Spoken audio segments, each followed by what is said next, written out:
The wind whispered through the trees as Maya sat cross-legged on the wooden deck overlooking the forest.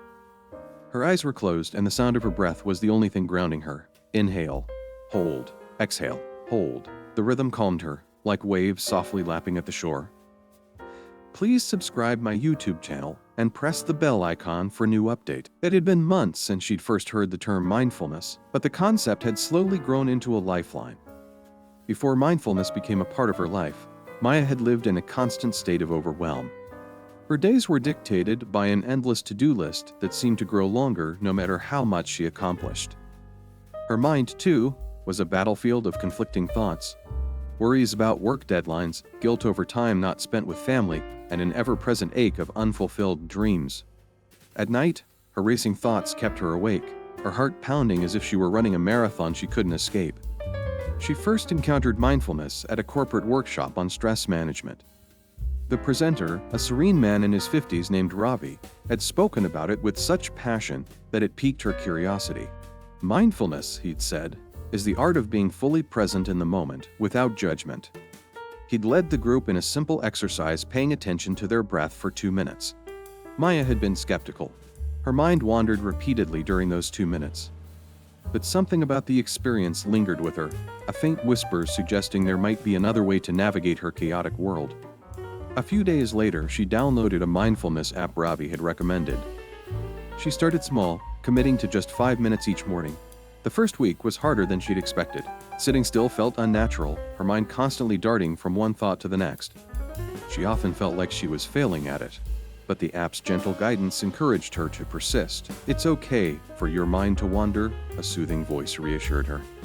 Simply notice it and bring your focus back to your breath. Gradually, those 5 minutes became her favorite part of the day. She'd wake up, brew a cup of herbal tea, and settle into her favorite chair by the window. The world outside still seemed to buzz with its usual urgency, but within her small bubble of stillness she found a new sense of calm. As the weeks turned into months, her practice deepened.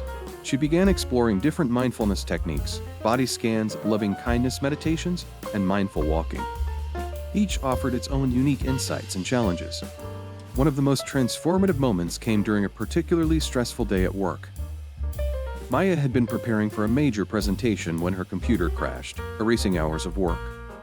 Normally, this would have sent her into a spiral of panic and frustration. But instead, she remembered something she'd learned from her practice: pause, breathe, and acknowledge the present moment without judgment.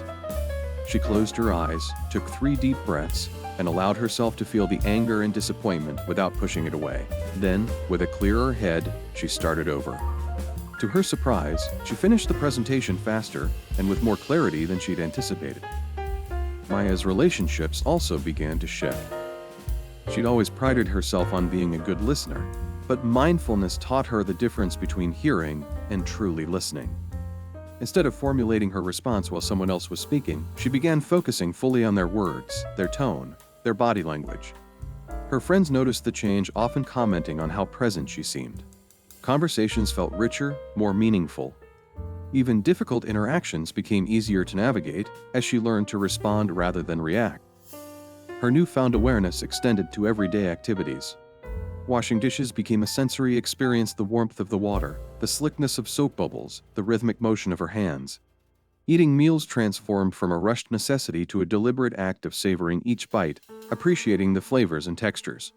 She started noticing details she'd overlooked for years: the intricate patterns of leaves, the laughter of children playing in the distance, the way sunlight filtered through her kitchen curtains in the late afternoon. But mindfulness wasn't a cure-all. There were still days when she struggled, when her thoughts felt too heavy to sit with. One particularly dark evening, after an argument with her sister, she found herself crying in the shower, her mind racing with self-critical thoughts.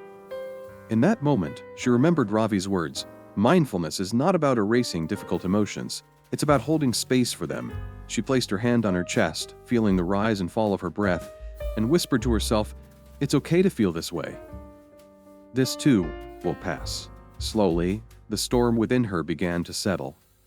As her practice grew, Maya became curious about the science behind mindfulness. She read articles and attended workshops, learning how it could reshape the brain's neural pathways, reducing stress and enhancing focus.